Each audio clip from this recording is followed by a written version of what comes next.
दोस्तों, आ गया मैं वापस होली वाले दिन ही। मैंने कहा मेरी तो अच्छी बन नहीं रही, तुम्हारी कैसे अच्छी बनने दूंगा मैं होली। आज का टॉपिक क्या है यार? आज का टॉपिक क्या है? Is it worth to give up now? भाई, इस सिनेरियो में तीन प्रकार के बच्चे होते हैं। तीन प्रकार के बच्चे। ओके, हाँ, तीन प्रकार के ही। कुछ बच्चे जिन्होंने मुश्किल से कुछ भी नहीं पढ़ा, नथिंग, कुछ भी नहीं पढ़ा। उनके लिए बेस्ट मेथड अभी बस एक ही चीज़ होगी भाई। इस एंड के टाइम में तुम बायोलॉजी पढ़ लो, जो कि 1 डेढ़ महीने में भाई बहुत आराम से हो जाएगी। इस एंड के टाइम में ट्राई करो कि बायोलॉजी पढ़ लो।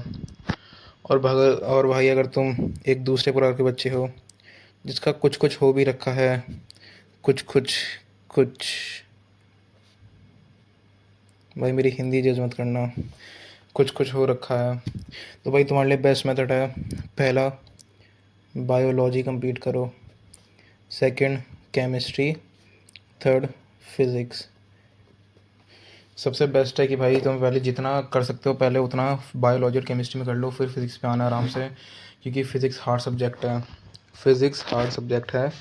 और भाई, इस समय फ़िज़िक्स में हार्ड हार्ड क्वेश्चन लगाने की कोई ज़रूरत नहीं भाई। जितना मतलब ऑलमोस्ट नीट के लेवल क्वेश्चन लगाओ, जेई एडवांस के लोग भाई उस तरीके के क्वेश्चन लगाने से कुछ भी फ़ायदा नहीं है।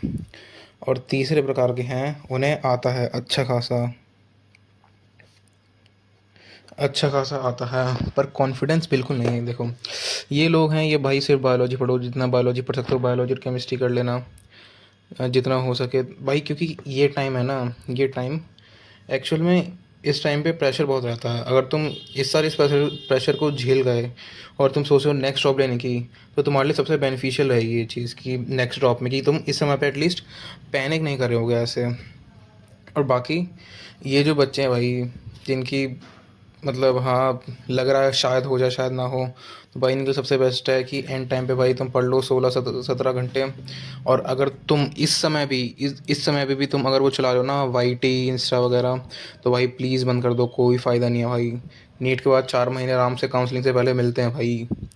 आराम से टाइम मिलेगा काउंसलिंग के, मतलब काउंसलिंग से पहले आराम से भाई तुम कर भी नहीं पाओगे कि तुम कहोगे भाई मैं क्या करूँ इस टाइम पे। इसलिए भाई, अगर तुम इन दोनों में से हो तो प्लीज़ इंस्टा छोड़ दो भाई, तुम भी छोड़ ही दो। और यूट्यूब पे सब अपना कोर्स बेच रहे हैं, क्रैश कोर्स, कोई अपनी बुक बेच रहा है। और इतनी बुक बेच रहा है भाई, बहुत बुक बेच रहे हैं भाई, कितना क्या क्या करोगे भाई। अगर तुम्हें आता है तब भी तुम्हारी हल्की हल्की फटी रहती है कि तो भाई तुम्हारा होगा कि नहीं होगा। तुम्हारे लिए सबसे बेस्ट ऑप्शन है भाई, अपना सब कुछ बंद करके भाई पढ़ने बैठ जाओ, सबसे बेस्ट है। तुम्हारा होगा भाई अगर तुम चाहोगे।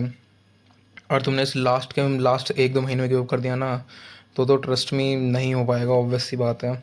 बाकी मैं सबसे बेस्ट यही है कि भाई तुम इन लोगों के लिए भाई सबसे बेस्ट यही है भाई, पढ़ लो अपना, मतलब रगड़ दो एंड के टाइम पर। और इनके लिए सबसे बेस्ट यही है कि भाई बायोलॉजी केमिस्ट्री करो, अच्छी खासी तुम्हारे इज़्ज़तदार वाले नंबर आ पाए भाई। और तुम्हारे लिए ये है भाई, देखो मैं एक चीज़ बता देता हूँ। ड्रॉप आ गई थी जिसके लिए मैं माफ़ी मांगना चाहूँगा। हाँ, तो मैं थोड़ा मोटिवेशन देने के चक्कर में था यार, क्या करूँ। डूड, मैंने जैसे प्लान समझा दिया है। जिनका कुछ नहीं हुआ बायोलॉजी करो, जिनका कुछ कुछ हो रखा है पहले फिर बायोलॉजी और केम ढंग से निपटाओ। जिनको आता है और तब भी फट रही है तो भाई कॉन्फिडेंस लो है, रिवाइज़ करो, बार बार टेस्ट दो। टेस्ट भाई तीनों को ही देने हैं भाई। और बाकी एंड में भाई सब बुक बेच रहे हैं, किसी का क्रैश कोर्स मत लेना, किसी बुक मत लेना। बायोलॉजी के लिए भाई one of the best and only book is NCERT and NCERT finger tip. Best book है भाई NCERT फिंगर टिप्स।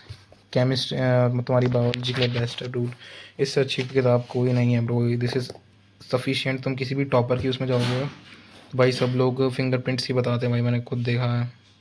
और बाकी मैं तो रिकमेंड करता हूँ, अगर केमिस्ट्री के लिए सबसे बेस्ट आपकी JPYQ रहती है, और आपकी नीट PYQ। क्योंकि जेई में भाई आपको इनफ क्वेश्चन मिल जाता है करने के लिए, तो ट्रस्ट में जेई पी वाई क्यू और NEET P Y Q enough रहते हैं भाई केमिस्ट्री के लिए। नीट में तो क्योंकि भाई नीट में इजी आती है केमिस्ट्री, सबको ही पता है। और बाकी एंड का समय भाई, एंड के समय बस एक चीज़ मैटर करती है कि वो चीज़ तुम्हें कितनी चाहिए।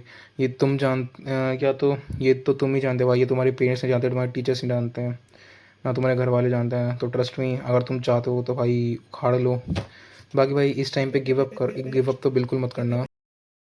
सबसे बेस्ट मेथड है भाई, अगर तुम ये वाला पीरियड ड्रॉप ड्रॉप पे आते हैं पहली बात तो, अगर तुम ड्रॉप लेने का सोच रहे हो ना भाई, एटलीस्ट 100 बार सोचना ड्रॉप लेने से पहले। और भाई उन लोगों से बिल्कुल भी वो मत रहना जिनका 1-2 नंबर से रहता है, क्योंकि भाई उनका अगले साल भी 1-2 नंबर से ही रहना है भाई, वो ऐसे ही रहते हैं। मैंने भाई बहुत देख लिए लोग, बहुत।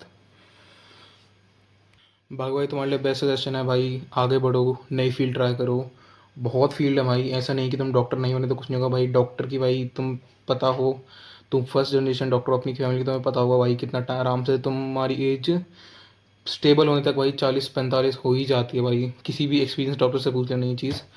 बाकी नई चीज़ें ट्राई करो भाई, मतलब दुनिया भाई चल रही है भाई, वैसी चलेगी। नीट ना निकलने से कोई तुम्हारी ख़त्म नहीं हो जाती भाई। सुसाइड, भाई कल मैसेज आ रहा था मेरे को किसी का कि भाई उसके पेरेंट्स नहीं मान रहे हैं सुसाइड कर लूँ, तो भाई trust me it's a bullshit shit. Bullshit है भाई, क्या ही करोगे सुसाइड करके भी। तुमने अपनी प्रॉब्लम भाई क्या है वो तो ख़त्म हो गया सब। तो ट्रस्ट में यार, अपने पेरेंट्स नहीं मानते तो भाई उनसे बोलो नहीं हो रहा तुमसे, सीधा सीधा बोल दो भाई। तुम्हें घुमा फिराने की ज़रूरत नहीं है कि मतलब उनके सामने सामने कुछ तुम तैयारी कर रहे हो, 1-2 साल बर्बाद कर रहे हो। ट्रस्ट में ब्रो, तुम किसी ढंग के ड्रॉपर से पूछोगे ना तो वो भाई बोलेगा मेरा ड्रॉप ईयर भाई बर्बाद ही था, मेरी सबसे बड़ी गलती थी ज़िंदगी की। क्योंकि ड्रॉप ईयर में भाई तुम अकेले होते हो भाई, तुम्हारे साथ कोई होता नहीं है। तो या तो तुम्हारे सब दोस्त कोई कॉलेज में होते हैं या तो वो भी ड्रॉप ले रहे होते हैं। तो भाई ड्रॉप ईयर भाई मतलब बहुत हार्डशिप है। लोगों को तुम देख रहे होते भाई, सब घूमने जा रहे हैं, तुम पढ़ रहे हो। मेरे साथ तो भाई लास्ट 3 साल से यही हो रहा है। मे भी भाई अगर मेरा मेरा पर्सनली ये है, अगर मेरा नहीं हुआ तो भाई मैं नर्सिंग या AIML की कोई मतलब चला जाऊँगा फील्ड में। नर्सिंग के बाद मैं नॉट सेट दे सकता हूँ, ये सब चीज़ें कर सकूँगा। बाकी थोड़ा भाई देखते हैं भाई सब। ख्याल रखो भाई, मिलते हैं किसी और दिन।